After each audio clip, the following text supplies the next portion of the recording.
Good afternoon. My name's Edward Hughes. I'm the president of the Harvard Business School Club of San Diego, and welcome to our CEO Forum. Before I introduce a guest, I've got just a few announcements. And firstly, thank you to our sponsors, Hughes Marino's KPMG, Latham & Watkins, and the Honor Foundation. You enable the club to do great things, and I'll talk about some of the great things we do in the social enterprise here in San Diego. Our mission is to continue to educate leaders who make a difference in the world and make San Diego a great place to live and work. And we do that through a number of key initiatives. One is our CEO forums, which is obviously about continuing to educate leaders. We bring in highly respected individuals to talk about their businesses, their industry, and I'll go through some of the people we've had recently, which has been absolutely fantastic.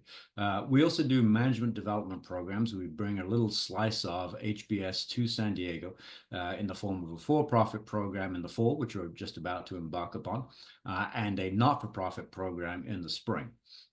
And the third thing we do is really support social enterprise. We believe that having a strong nonprofit community here in San Diego makes San Diego a better place to live and to work.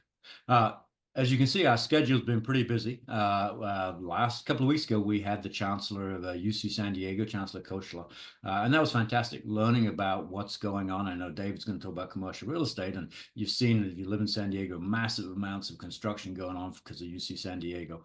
So that's great. We've had a number of HBS professors. We recently had the San Diego Football Club, which is an expansion team in the MLS. We've had a number of golf executives, including the CEO of TaylorMade and the CEO of Callaway. We've had David on a couple of times, and I'll talk a bit about that because it's a continuing topic of great interest to our members and to CEOs to learn about commercial real estate. So a nice broad variety of people that we introduce to this. The second thing is obviously our management development programs, and we have one now just about to start next week at the for-profit program. So I think we're still taking sign-ups through Friday. So if you are interested, reach out to us. It is an absolutely fantastic program. It's 11 weeks, 2 cases a night on a Monday evening in Sorrento Valley. Gets absolutely rave reviews, 9+ every time for the moderators, for the course, for the impact, yeah, and great networking. And then we also do a significant amount in our social enterprise. So here's a couple of things that are coming up. As I say, the management development program starts next week. We have the Global Networking Night, which HBS does around the world, and it's on October 22nd. We have Paul Walsh, the executive chairman of McLaren. If you are a Formula One fan like I am, you will see that McLaren is now leading the Constructors' Championship. Their #1 race driver, Lando Norris, won again this weekend. So a fantastic turnaround story. So excited to hear about that and talk about the business of Formula One as well as the McLaren business. Paul's also been the chairman of Diageo, which is the world's largest drinks organization, drinks company. He was that for 15 years, so very accomplished executive, and we'll talk about some of his career as well. We have our holiday party, which Michael Militello is going to host this year. So thank you, Michael, for that. It's going to be in Del Mar on December 7th. We then are scheduling the CEO of Sharp Healthcare. Sorry for the typo in that. We have then our management development program for the nonprofit organizations that start in January. So if you're on the board of a nonprofit organization, please look out for those emails. Again, terrific program. That one is usually 7 weeks. Terrific value for that. And again, we get really good reviews. And then we have Armand Panosian, the co-CEO of Oaktree Capital in March, obviously a major private equity organization. One of the things that we've been doing over the years is really supporting the nonprofit organization by basically investing predominantly in management education. All right. And this ties into our mission of educating leaders who make a difference in the world, make San Diego a great place to live and work. So far, we've invested about $620,000 in social enterprise here in San Diego. We've sent 47 nonprofit CEOs back to Boston for a week-long program called Strategic Perspectives in Nonprofit Management. And again, a huge game changer, massive impact on that. And so what we are doing now is we're expanding our sponsorship program to really focus in on helping us fund more of those executives going back to HBS to benefit from some of the things they're doing. So we've got a new set of opportunities, some of which include, some naming rights for programs, having one of the fellowships named in your company's name to go to them. We are trying to work with the Honor Foundation on helping some Special Forces military transition out of the military, and we put them through our management development programs. We would like to do more of that again, so some sponsorship opportunities for that. So please take a look if it's interesting to you. We would love to discuss this further. Today, the format, because we've got a lot of people signed up, is going to be a webinar format. So basically, David and I are going to be interacting. There will be, opportunities for questions. Please put them into the Q&A or the chat, right, as we go. David wants us to be as interactive as possible. And so I'll try to get through as many questions as possible. We've had this opportunity to talk with David over the last few years, really since COVID, because once COVID happened, then the commercial real estate market kind of went sideways, upside down, whatever it is. And I found he's been not only a great guide for us, but also a phenomenal predictor of what's going to happen. And so he's taken a contrarian view over the years, and it turns out he's been right. So I've asked him to come back. For those of you who don't know David, he's the Senior Executive Vice President of Hughes Marino. That's the largest privately led real estate company in the United States that focuses exclusively on tenants. That's all they do is tenant representation. So they do leases, acquisitions, purchase transactions for them. David's been involved in over 20 million square feet, 3,000 transactions. He does high value transactions, time critical transactions, not just here in San Diego, but his firm now represents, across the country. And I've invited a number of my colleagues from my new organization to join. And so, because there's a lot of commercial real estate transactions, obviously, in key markets. And so hopefully he's going to talk a little bit about that. And he's got a terrific title today, which is Commercial Real Estate Under Siege. So with that, David, great to have you back again. Yeah, thanks, Edward. And to expand on your idea of us being a tenant representation firm, I want to talk about that a little bit because I think it's part of the reason that we've been so accurate in our forecasts and looking out into the future is that we, as a tenant-only advisory firm, have been doing this now for over 3 decades. And we look at the market with transparency and with no agenda because for us to accurately call balls and strikes in the marketplace is really important to how we're advising our tenant clients. And this whole idea about tenant only is something I want to expand on a little bit because our industry was built on the backs of landlords. If you look at the big brokerage firms around the country that have been around for 100 years, since the 1800s, these are companies that were formed as the outsourced sales, marketing, and property management arm of building owners. Okay, that's their charter. And that's effectively what they do today. And what we're doing is really leading a movement around the country for tenants to take their power back. Because if you look at the landlord-tenant relationship and any customer relationship, right, the customer would usually be defined as whoever is writing a check for goods or services, right?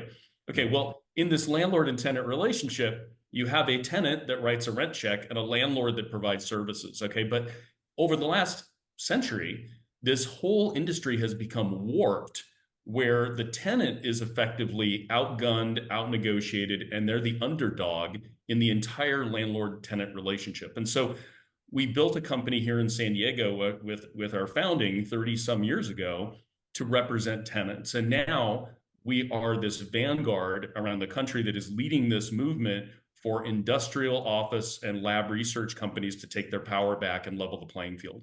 We're the only firm in the country hiring and expanding right now. We just opened our Houston office last month, Salt Lake City earlier this year. We're at 12 offices, 250 people. So when you hear me talking about the market, it is from this balanced perspective. It's transparent, it's visionary, it's hard-hitting, and we are not afraid to offend landlords and building owners because those other big brokerage firms that are protecting them and covering their backs is not what we're about. Okay, we're about letting business owners and management teams understanding what their power is today, and it's unprecedented, frankly, since the early 90s. The other thing I want to emphasize is my role in the company. So even though I'm the senior executive managing director of the company and I'm a co-founder, I am really fortunate that they leave me alone to do what I'm best at doing, which is working with clients and solving complicated problems. Right. And those problems look like too much space, not enough space, the wrong kind of space, the wrong kind of space in the wrong location, the wrong kind of capital or risk structure. And so I'm helping companies to be more efficient with their real estate, be more effective with their real estate, and lower risk and cost across their portfolio. And I'm doing work now in a couple of dozens of states a year. In fact, real time in Phoenix, Boston, Tampa, Tulsa, Seattle, as well as most of California. So by being boots on the ground, by having a lived experience where I'm in the customer's office, is a differentiator because I have a viewpoint of the world that is not just San Diego centric, not office or industrial centric, but frankly, I'm in this really unique and unusual place with my level of seniority that I'm working with dozens and dozens of customers a day, helping them solve their problems and creating opportunities, but also understanding the landscape across the country. So with that as the background, because I think my point of view in this discussion is important, the platform that we work on, and then my own personal narrative as to what I do every day, because I'm walking around the market every day looking at how companies are actually operating and using their space. And so, with that, let me dive into our presentation. And I think, Edward, that I have the ability to share screen here. Let me get that done, and then I can dive into it. Um, so, can we see that okay? Yep, it's coming up. I can see it Great. now. Love it. So I'm gonna do a little change up here. Normally, I talk about office space as the lead, but that story is a little bit of a beaten horse in a way. Like everybody knows that office space is soft, and I'm gonna really come at this from a different angle because what's happened around the country is that the major industrial markets around the country have gone soft. Now, this graph looks at Q1 2020 in blue to year to date in red. And this is availability rate of a handful of the major industrial markets around the country. And to give you a little background, what happened during COVID is the 2020, 2021 supply chain filled up immediately because consumers all went home, started using e-commerce platforms to do all their purchasing. And almost overnight, within 18 months after COVID started, industrial availability rates around the country went from the mid to high single digits down to the low single digits. And there were bidding wars for space, particularly large fulfillment facilities. And this is true across the country, that the availability rate went down in an extraordinary, unprecedented way from March 2020 to 18 months later. Well, in response, what happened is the industrial real estate community developers all got together and said, hey, we've seen this hockey stick in demand. Prices are going crazy. I mean, prices during 18 months, like in the Inland Empire in Southern California, went from 85 cents to $1.85, like 100% rent inflation in 18 months. And this phenomena happened around the country, not as extreme as it did in Southern California, but at the time, back in 2021, I ran a survey for a client over 100,000 square feet. And in all of Los Angeles County, they only had 9 buildings available. Well, what's happened since is in 2023 and 2024, industrial developers have added 1.2 billion square feet of new warehouse space to the United States, 1.2 billion square feet. And it's basically sitting around unoccupied for the most part. And now today, if you're looking for 100,000 square feet in any of these markets, in the Inland Empire, you have 172 choices. Literally in a 2.5 to 3 year period, that market has gone from effectively having 0 buildings over 100,000 square feet to now having 172. Los Angeles County went from having 9 to 125 today. Phoenix has 131, Dallas 282, Atlanta 212. Okay, so there is a flood of industrial space now around the country due primarily to overdevelopment. And it is all coming down on landlords right now. Building owners are starting to offer more tenant improvements, free rent packages, starting to reduce their rents. Rent increases are no longer 4% a year, they're down to 3% and declining. And so you look at these numbers, and pretty much every industrial market around the country, because I could survey all 40 or 50, are back to their pre-COVID levels of availability today. And some, and I want to mention these, Phoenix being the leader here, right? Almost 17% available. Inland Empire, almost 14%. Seattle, almost 13. Denver, Los Angeles, 9%. Like when you get into the double-digit availability rate, that is when things start getting soft and move from a landlord's market to a tenant's market. So this market hasn't completely imploded yet, and we're just about 18 months into this correction that we're seeing where you have this extraordinary overdevelopment in the market that is really pushing these availability rates up as these buildings come online unleased. So tremendous change in industrial real estate. The next thing that's happened is we've seen a hockey stick in sublease inventory. And I think it's really important that business owners understand the importance of sublease space as a bellwether of what's happening in the economy. Because when tenants start dumping space, they do so for a reason. It might be a change in the economy, it might be M&A activity, it might be business failure and a downturn in their businesses. It might mean in many cases they overcommitted during the 2020 to 2022 run-up, and now everybody's trying to rationalize their portfolio like a lot of the large e-commerce companies are. And so we've seen this tremendous run-up of sublease inventory nationally. So if you look at this graph, this is the total number of millions of square feet of industrial space on the market for sublease nationally. Now, historically, this number's been kind of in equilibrium around 80 to 100 million square feet. And you can see 2019 through 2023, the numbers were generally within historic equilibrium because I've looked at 20 and 30 years back. Okay, that's sort of the norm. Well, look where we are in 2024. We are 2.5 times 2023. We are 2.5 times any historic precedent or equilibrium. So something is happening around the country where industrial companies are shedding space. They're getting smaller. They're putting excess space on the market, either in their existing building or in excess buildings they leased, where they no longer need the kind of capacity they committed to during the COVID run-up. So this should set off like the warning bells. Like whenever I see this kind of spike, something is fundamentally wrong in the economy. Something fundamentally is wrong in the supply chain and in how companies are now digesting the commitments they made historically and are trying to unwind and get out of those commitments. The next slide I think is really interesting because it shows where a lot of this space is. So if you look around the country at a lot of the major industrial markets, most of this is in Southern California.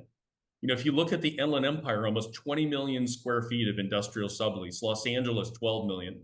So together, between LA and Inland Empire, about 15% of all of the sublease space in the entire United States is just here in those markets. So in fact, if I loaded Orange County and San Diego on top of that, it'd be another 5 million square feet. So basically 20% of all of the sublease space nationally is right here in Southern California. So I think for the region, that's a big concern. And we saw these crazy runaway rents happen throughout the Southern California region where an LA distributor might be looking at a $2 triple net rent per square foot per month back in 2022. I just represented Bumblebee Seafoods for their manufacturing facility up in Santa Fe Springs on 120,000 square foot renewal at $150 with a bunch of free rent and a bunch of tenant improvements. So, landlords are breaking ranks, prices are coming down, concessions are going up, and this is good news for tenants and bad news for landlords. But this is probably the first time a lot of you've heard this story because the brokerage community is running around talking about like everything being just fine, like trying to price support the market and try to keep a lid on this story. The other thing that the brokerage community does, Edward, is that they measure just vacancy rates and not availability rates. So when I talk about availability, I'm talking about all space on the market for lease and sublease, whether the building exists or it's under construction. Imagine that you and your partner were looking to buy a house today. You wouldn't look at the vacant homes for sale. You would look at all homes for sale that met your criteria. Well, the same thing is true in commercial leasing. Tenants, when they go into the market, don't look at vacant space for lease. They look at occupied space for lease, sublease space for lease, a building that might be under construction that's for lease. And so I've done the analysis on this too. The vacancy rate relative to the availability rate is understated by 40% to 70%, depending which market you look at today. So And the that's brokerage driven by the community, sub that's driven by the sublease, right? So if I add vacant plus sublease, I get availability. close. It would actually be more than that because let's say you're a CEO of a company with 2 floors of office space on the market that's for lease that you're moving out of in December and going remote. Well, that 40,000 square feet is for lease, but it's not vacant. So we would consider that 40,000 square feet part of the availability, but not part of the vacancy. Got it. So the brokerage community will run around talking about vacancy rates being 6% when the availability is 10 or 12%. So this transparency that we bring to business owners and tenants and management teams that are trying to make decisions help empower the tenant, right? We're all about giving the customer a stronger voice, empowering the tenant in this tenant's movement for leveling the playing field is really what it's about. So these markets are way softer than anyone ever would think or that anyone else would ever tell you. So let's talk about office space now as a little pivot. And this graph, I'm going to blow it up a little bit here, I think is an important one to understand because what I'm not doing, Edward, is going back to pre-COVID to today. Okay. Because if I went back to pre-COVID, these blue lines that represent January 2023, if I said January 2020, these blue lines, like in the case of San Francisco, would be down at 5%. They would be extraordinarily out of balance with today. And so what I'm trying to present here and portray is what's happening to these markets now since the beginning of last year, not since the beginning of COVID, because I think everybody knows that story, right? Everybody knows office markets around the country are soft relative to 4.5 years ago. But if you look at the last, say, 18, 20 months, some of these markets continue to run away. Like look at San Francisco, which is the fourth line over. You now have availability gone from 27% to 33, 34%. So you've added on 4 or 5 points of availability just in the last 20 months. And you annualize that, you're looking at 3% increase a year, right?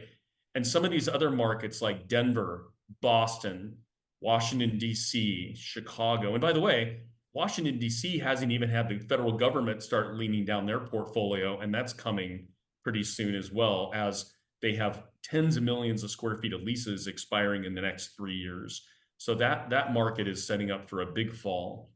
If you look at New York City, interestingly, it's flat. New York City is at 8%, 18% availability today, as it was January of last year. There's an explanation for that. So most New York City large leases tend to be 10 years or longer, some as many as 12 to 15 years. So the bulk of New York City leases signed pre-COVID have yet to expire. And so this would portray New York as being one of the stronger markets in the country, but there's a whole bunch of shoes yet to fall in New York City over the next 5 to 6 years as the remainder of leases expire. You look at here in the rest of Southern California, San Diego is getting up to 20%. Orange County seems to be stabilizing. But these are markets generally that are still going up and to the right, although not as bad as they were back in 2020 through 2022. The data is still going the wrong direction for building owners. And I believe that this will be a trend that will continue for the next 3 to 4 years, 4 to 5 years in New York City as the remainder of leases expire. So we have a lot of companies in our market here whose leases expire in 2026 through 2028 that as you walk through their buildings and their spaces, you see nothing but empty workstations and empty offices. So these companies, as they expire, they're going to downsize, right? A 60,000 square foot tenant is going to become 40. A 40,000 square foot tenant is going to become 20, and so on and so on. What I've described as a death by a thousand slices.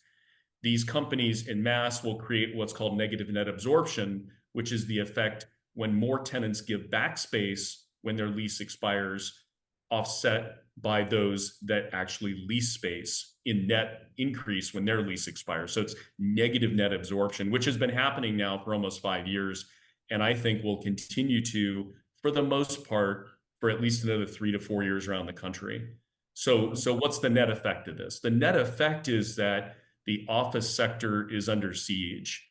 And when you get availability rates above 20%, you're talking about some of the softest markets we've ever seen in history. And by the way, we're talking about a market size in the United States where there's 11.4 billion with a B square feet of office space in the United States today. That inventory has almost doubled in the last 30 years. So if you look back to the early 90s, where we had a historically soft office market as a result of loose capital markets and overdevelopment, you saw availability rates in these same ranges, but it was on a N, if you will, on a base of office space that was half the size as today.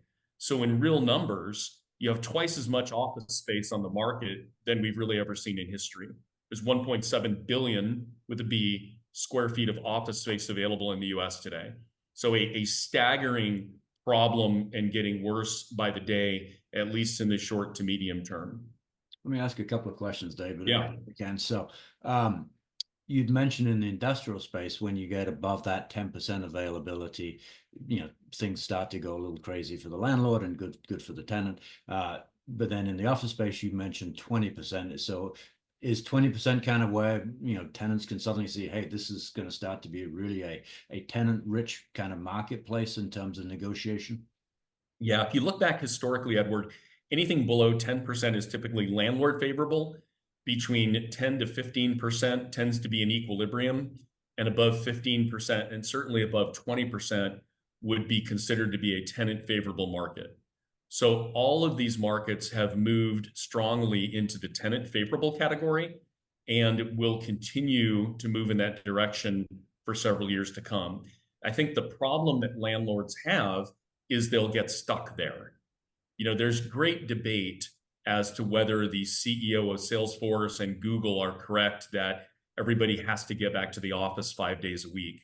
I will tell you from my own lived experience that about 80% of my clients have yet to introduce any kind of formal remote work policy or hybrid policy. Most CEOs and business owners just look at this as the new normal, and employees come in when they want, and department heads make whatever decision they want. Now, clearly, if you're a product or research company, the people are back, right? If somebody has to be hands-on in a lab or production or distribution environment, all those folks are back.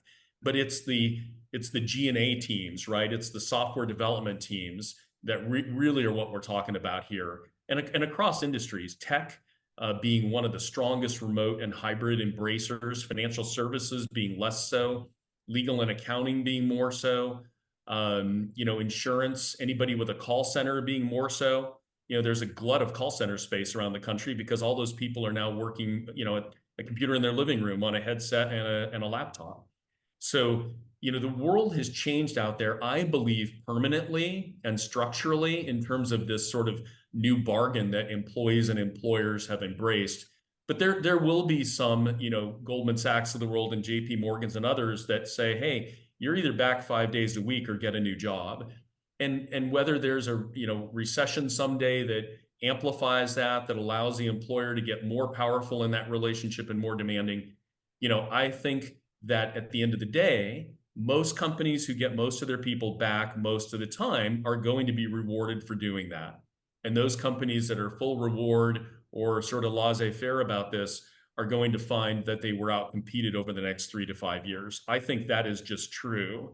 But I think the battlefield is still very much, sorting out in this regard. But most business leaders themselves like remote working and like hybrid. And it's a little hard to do the do as I say, not do as I do policy of life here, right? That's not Yeah. leadership. If the CEO and the executive team and the owner of the business aren't willing to come in the office, then why should anyone else? Right. So I'm assuming one of the things that has happened, I mean, with this kind of availability, right? I mean, I know we've talked about it before for San Diego. You said it's going to be a while before anybody builds any new office building. What's happening in these other markets in terms of construction? Is much coming online now? Well, there's essentially no new office construction really anywhere in the country. There are a few outliers. There's a high rise in Bellevue being built that's well leased because Bellevue's a hot market now because people are moving out of Seattle. There's a couple of buildings under construction in Miami. Miami's one of those markets that's kind of an outlier that has a lower availability rate in the mid-teens. And there's a demand for high rise Class A space there. But for most markets, I would go so far as saying, in the next 10 to 20 years, you won't see office buildings being built. In fact, I would say the exact converse is going to happen. And we're already seeing anecdotal evidence of this, that office buildings are going to be torn down. There's been this conversation around office building conversions into residential, but for all kinds of reasons, most office buildings cannot be converted into residential due to the nature of their building systems or the structures or the size of the floor plate and a myriad of other reasons why. And as well as the underlying capital structure basically has to get wiped out entirely, and that asset basically repurchased at 5 or 10 cents on the dollar in order to reinvest the capital to strip the building and convert it to residential and get rid of the remaining tenants. So the Wall Street, the New York Times came out with an article about a year ago that estimated only 3 to 5% of all office space in the U.S. could be converted to residential. What I think is going to happen is that hundreds of millions of square feet of office space over the next 20 years will be dismantled and demolished, and the underlying land will revert back to its highest and best use, which is residential. I think that's where this is going. And there are examples of this already. So in San Diego, in Mission Valley, what was the Wawanesa campus out on Friars Road towards the stadium, those buildings have been purchased at 30 cents on the dollar. They're coming down, and somebody's going to build mid-rise residential space. The Irvine Company has two buildings in UTC, which is here in the center of San Diego County, if you're not from San Diego, that are the Cal Bank and Trust building and the building to the north of it adjacent where Specialties Restaurant used to be. These are 2 3-story office buildings at the trolley stop at the northwest or northeast corner of Genesee and La Jolla Village Drive. Those two buildings are going to be torn down the end of next year, and the Irvine Company is going to erect 6 to 10-story office buildings. The Costa Verde Mall, just down the street from that, also across from the UTC Mall to the west of Genesee, that entire site is basically in transition. Alexandria Realty bought it to build a biotech campus and 400,000 square feet of office space. Word on the street is that these large landlords like Biomed are actually going to be able to double or triple their money by selling that site to residential developers who are going to build high-rise residential on that site. In fact, that's what you see happening around the region right now is building owners who've been emboldened by the city expanding the ability of developers to take away height restrictions as well as change underlying zoning of certain industrial and office markets to residential are looking to now sell their properties actively to residential redevelopers. So this is going to catch on like wildfire around the country. And again, my forecast is that hundreds of millions of square feet of office space will go away during our careers over the next 10, 20 years as the shift happens to basically remove office inventory from the face of the earth and replace it with mid-rise to high-rise residential condos and apartments. That's And where it's going. you quoted like 30 cents on the dollar some of these transactions. So obviously the cost of converting an office to a residential is prohibitive because you don't have the plumbing, there's no bathrooms in every apartment, etc. when you build an office building and there's lack of parking. So it becomes cheaper just to knock the thing down and do it again. Well, exactly. And because of also density benefits, Edward. So, in this Wawanesa example in Mission Valley, where you have 200,000 square feet of office space, let's say, you could build 600,000 square feet of residential. Okay. or in this Irvine company example where you have two 3-story buildings that are each about 60,000 square feet, you got 120,000 square feet of office, and they'll probably be able to build 400,000 square feet of residential. So what you're talking about is a density opportunity. Okay. Yeah, so that's the play here, is that the cities are allowing higher density, higher height, particularly along major transportation arterials or nodes of mass transit like the trolley here in San Diego County or the train. So that's how the math starts making sense, right? Somebody can buy the land, scrape the building, double, triple, quadruple the density, and now you're in the money. But you got to buy these things cheap enough where you're basically buying the land minus the demolition cost. That's really how the math works on these things. Okay. But that's where we're going, and it's already happening. Like, this is not theory; it is going down right now here in San Diego and all around the country. So this is really where it ends. But let's continue to talk about why things are so tough in some of these major urban areas. Because while the prior slide talks about availability by metro area, what I wanted to do was really dive into what's happening downtown in a lot of these metro areas. So we've seen a migration of tenants moving from urban areas to suburban areas. And there's a lot of reasons why: affordability, free parking, more parking, less crime, less homeless, but most importantly, shortening the commutes. Because I would argue there's nothing fundamentally wrong with office space. A lot of corporations have beautiful office space with a lot of amenities. It's the commute that's the problem, because the employee has realized that by losing an hour or two a day round trip, plus all the costs of commuting, whether it be mass transit costs or wear and tear on their car and the cost of gas and parking, that commute has a real cost, both a hard cost and a soft cost. And so what employers are trying to do is shorten that commute. And so you've seen somewhat of an exodus from cities for all of these reasons. You look at San Diego. San Diego is one of the softest downtowns in the entire country. Like, all spotlights are on downtown San Francisco at 35% availability. Downtown San Diego is almost 40%. Downtown Seattle and Denver are almost 40%. And these other markets around the country are in the mid-20s. So you have a particularly desperate problem in these downtowns. And this is why, Edward, if people were watching the news here in San Diego, one of the most prominent downtown buildings, Symphony Tower, was sold a couple of weeks ago by the Irvine company. This was not a foreclosure. This was an arm's length sale for $84 a foot. Wow. $84 a foot. Now, this is a building that arguably would have been pre-COVID worth $400 to $450 a foot, maybe $500 on a good day. So the Irvine company, one of the savviest developers and owners in Southern California, arguably the Southwest United States, is dumping out of office space. Why? Well, because it's become hopeless. Okay. Downtown is getting worse by the day. Nobody knows where the bottom is. And big owners believe that this correction is here to stay. There's no recovery in the gun sites. There's no reason why people are going to come storming back to occupy office space in downtown San Diego.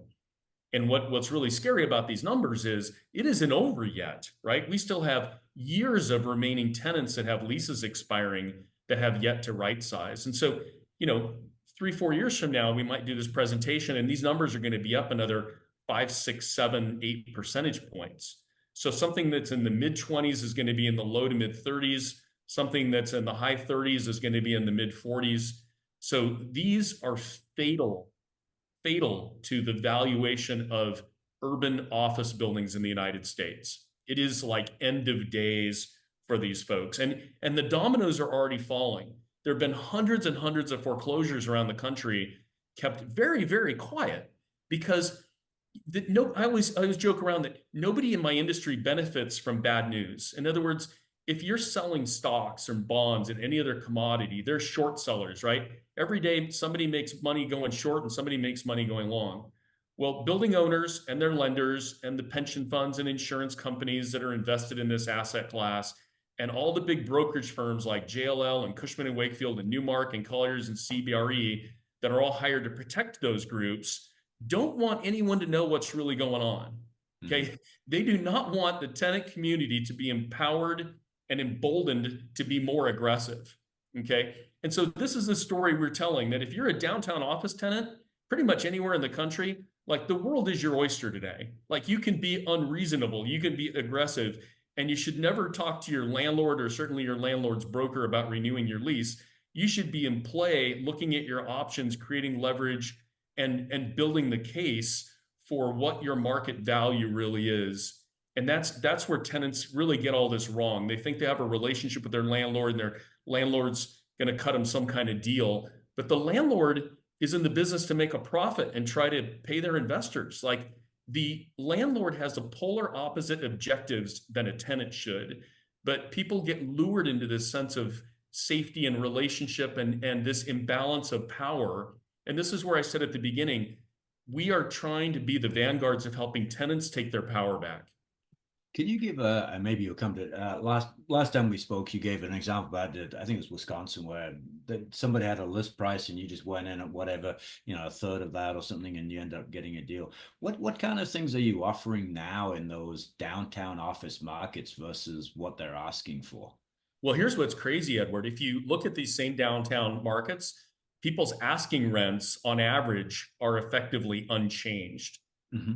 Okay, and the reason is because these landlords have lenders and investors and partners, and some of these are public companies. And if you start lowering your rent, you start eroding the value of your assets. Right. And so landlords would almost rather keep a $4 asking rent than to lower their asking rent to $3 and actually do deals at $275. Of course, these are dollars per square foot per month, not annualized numbers. San Francisco is, I think, the most extreme example. Pre-COVID asking rents were $80 to $120 per square foot per year. We've seen subleases going down at $30 to $40. Asking rents on subleases are now down at 30, 40, 50. Some landlords have started lowering their asking prices, but most of them are locked into their capital structure and can't move. Well, what's going to happen is, just like happened in downtown San Diego, a building that was worth $400 or $500 a foot is now worth $84, and that landlord can change the price of poker overnight. And this is where we're going. And this is exactly what happened from 1990 to 1995. Is about half of all the high-rise buildings in the United States were foreclosed upon, and they repriced rents. So as new owners own these assets at 20% or less or more than the prior value that everybody else's basis is stuck at, you're going to see some of these folks leading the market down. And where you see San Francisco landlords with an asking rent of $80 to $100 a foot stuck in the past, some guy's going to pick up a building in a foreclosure and come out at $50 or $60. And they're going to fill their building at $50 or $60. And the men and women that own these buildings at $80, $100 are going to go down this sort of death spiral where they get foreclosed on too. And that's really where this is going. I think if you look over the next 4 to 5 years, it's going to be a very similar path that we saw from 1990 to 1995. And the foreclosures will become rampant. You're going to see some regional and local banks get taken down because of this, because they won't be able to stomach the magnitude of the bad office loans that go sideways on them. And the foreclosure process will crush their balance sheet, and the government will get involved. And you're going to see some banks basically taken over and resold. And I've talked to some large banks, and they're sort of all sitting around waiting for to pick up the pieces. So a lot of the big money center banks who aren't bloated with office loans on their balance sheet are going to really benefit from this, because they're going to be picking up a lot of good assets cheap. So there will be a spillover to the banking sector. There will be a spillover to pension fund returns and insurance returns, and ultimately to the tax base, because the value in all these assets is coming down, and coming down in a big way, where every remaining office landlord is going to basically make an appeal to the tax authorities to say, hey, yeah, our building was worth 500 a foot and is now only worth 200 a foot. And they're going to have plenty of comps to bear that out with the tax authority. So this is kind of bad news for local and state governments as they look at their revenue in the next 3 to 5 years, because it's coming down and probably staying down. I do want to talk about sublease space for office space nationally. I talked about this for industrial. Interestingly, there's about as much office space on the market for sublease around the United States as there is industrial. Now, again, I could have gone back 20 or 30 years with this graph. Historically, equilibrium is about 100 million square feet and bounces around between 80 and 120, depending on prior economic cycles. Last year, 250. Okay, double any historic precedent of sublease inventory. That number is now coming down in 2024, primarily because a lot of these subleases that have been on the market for 2 or 3 years are now reverting back to the landlord. So while some sublease space is coming off the market and not a lot more is being added, what's happening now is this sublease inventory is sort of becoming landlords' problems because these leases are actually expiring. In fact, if you look at this graph of 2023, I would argue that probably 80% of this 2023 inventory expires by 2028. And all of it expires by 2030. Okay, so this inventory, while landlords sort of look at this as a tenant problem, just blink a couple times and this is going to become a landlord problem. Tenants competing against landlords is bad because it drags down landlords' ability to compete in the marketplace. So sublease overhang is still severe and a big problem. I do want to kind of dive a little bit into Southern California, Edward. I didn't want to be too San Diego centric because I know there's a lot of people on the call from around the country, but here's what's happening sort of in Southern California. If you look at pre-COVID office availability to today, interestingly, everything's up around 20%. San Diego County just shy of 20, Orange County doing a little better, LA County doing a little worse. But all of these have gone the wrong direction on landlords and will continue to. As you dive down into certain submarkets, though, you get unique stories like El Segundo is a bloodbath today, and landlords are getting wiped out by their lender or their partner like every month. Availability rates in El Segundo are 40% today. UTC market in San Diego is only 16%. So our job in advocating for tenants is to make sure that they understand what their power is from submarket to submarket. I thought this was an interesting graph to share because it talks about what's happening for office sublease space around Southern California. So you see that Los Angeles has essentially more than doubled.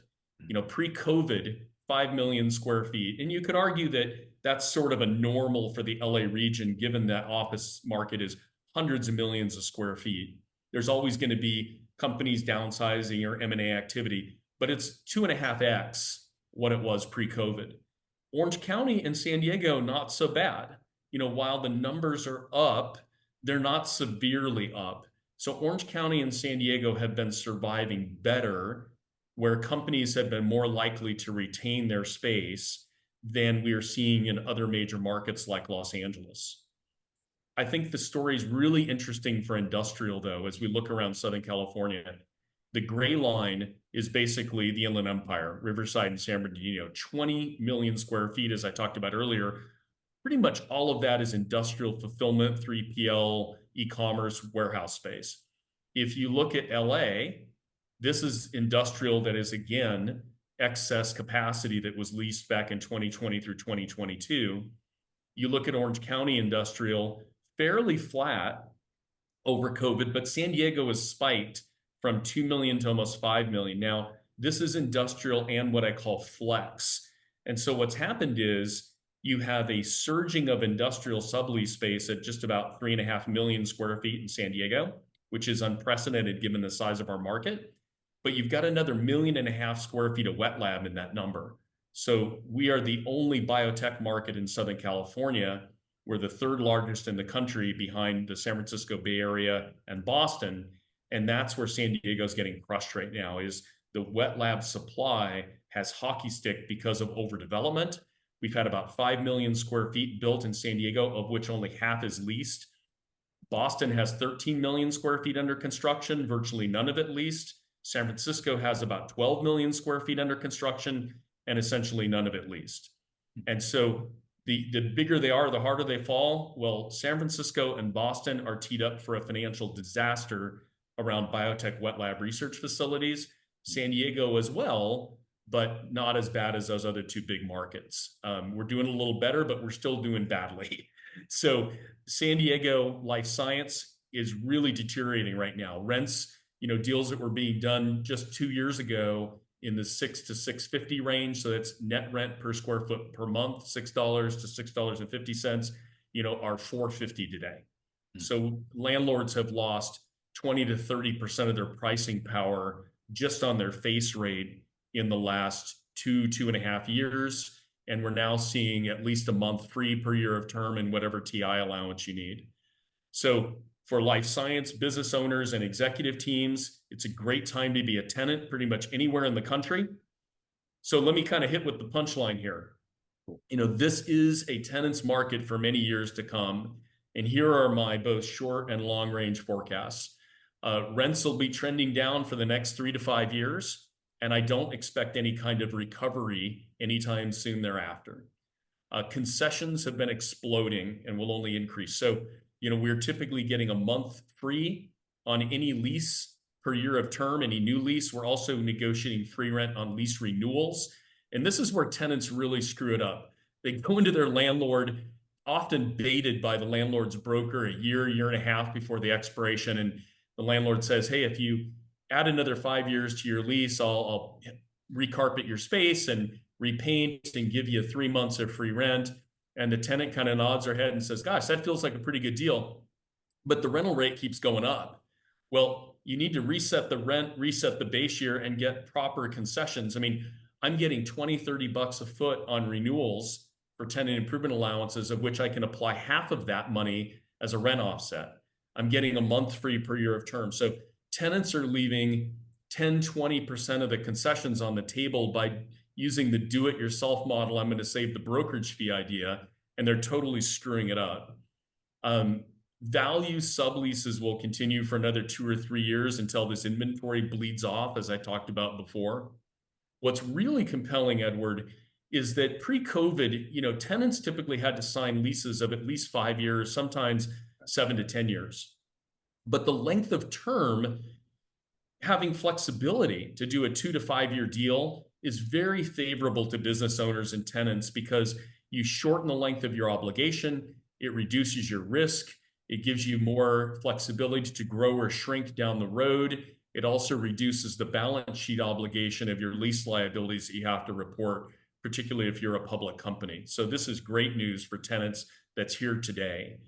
But for those companies that have strong credit and that are of good size, that want to look at signing a 5 to 10 year lease, we're seeing unprecedented deals like we haven't seen since the 2000 tech wreck. So it's a great time for large credit tenants.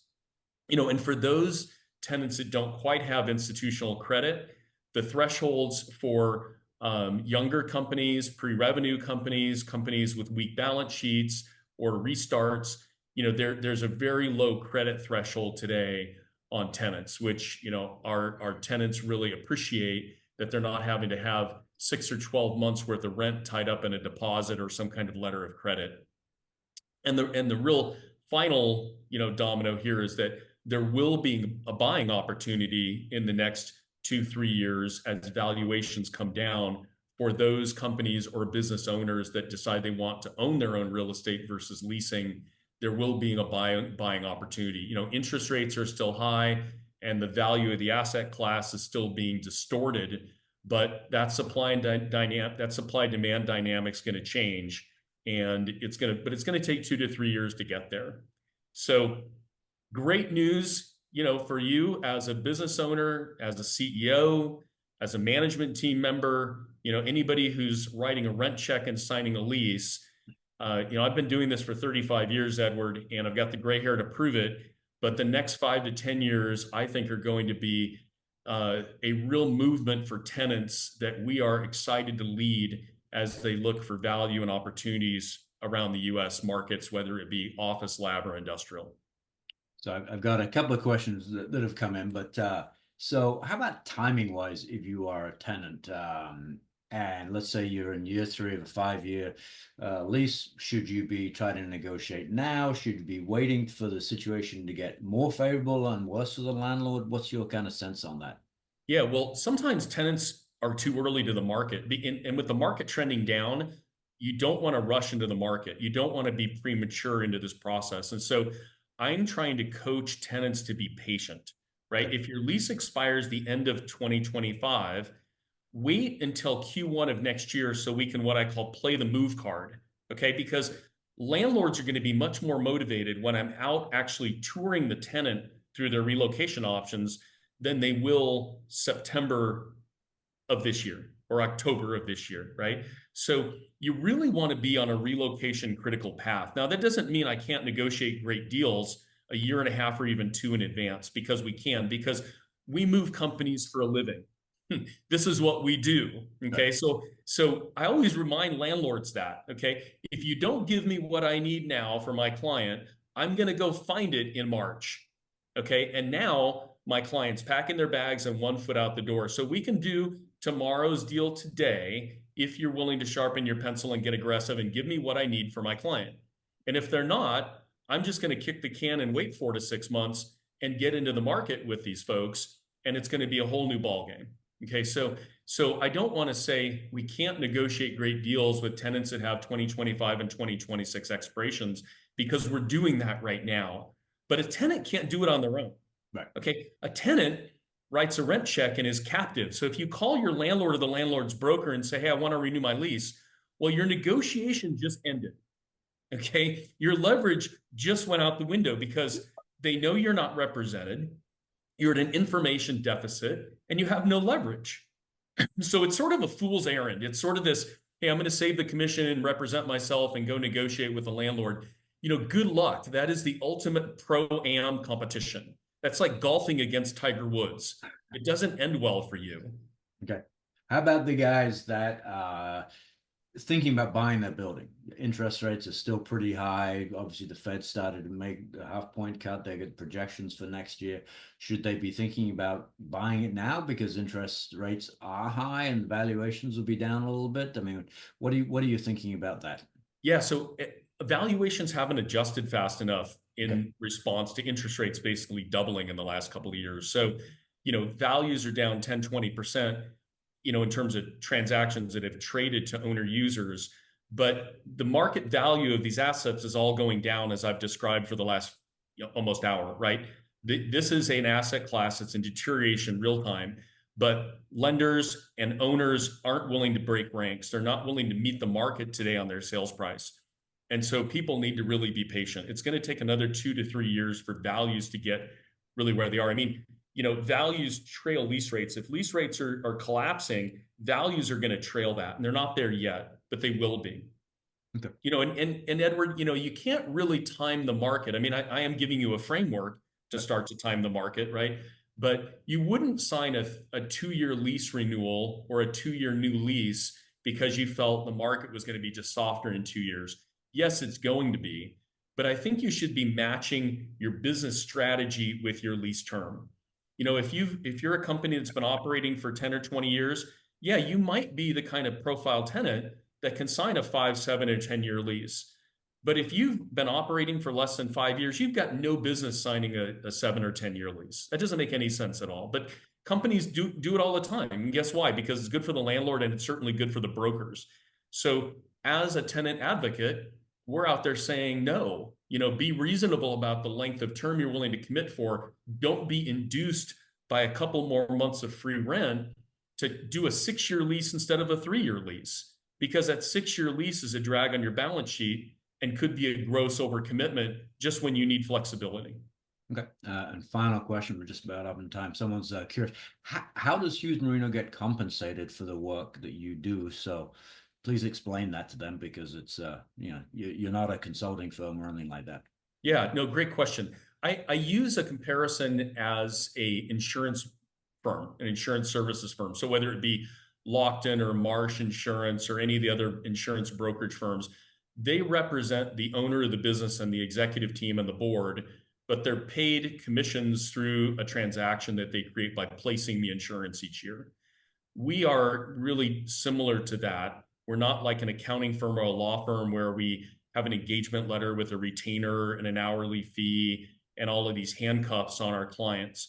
We're handshake oriented. We generally work without a contract, and we're looking to the ultimate transaction to pay a standard brokerage fee based on that local market custom. So in many markets around the United States, that brokerage fee could be 2, 3, 4% of the transaction. In some markets like San Francisco and Seattle, it's actually a fixed amount per square foot per year of term.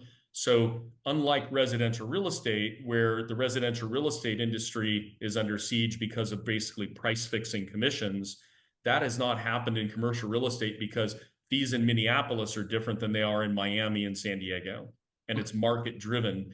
But what we've tried to do, Edward, is use our broker's license. We're licensed in all states except 4.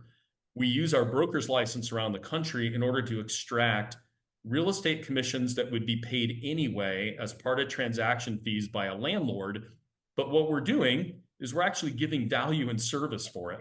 You know, you've had these commissions being paid for decades to these brokers who are basically selling the table down the river.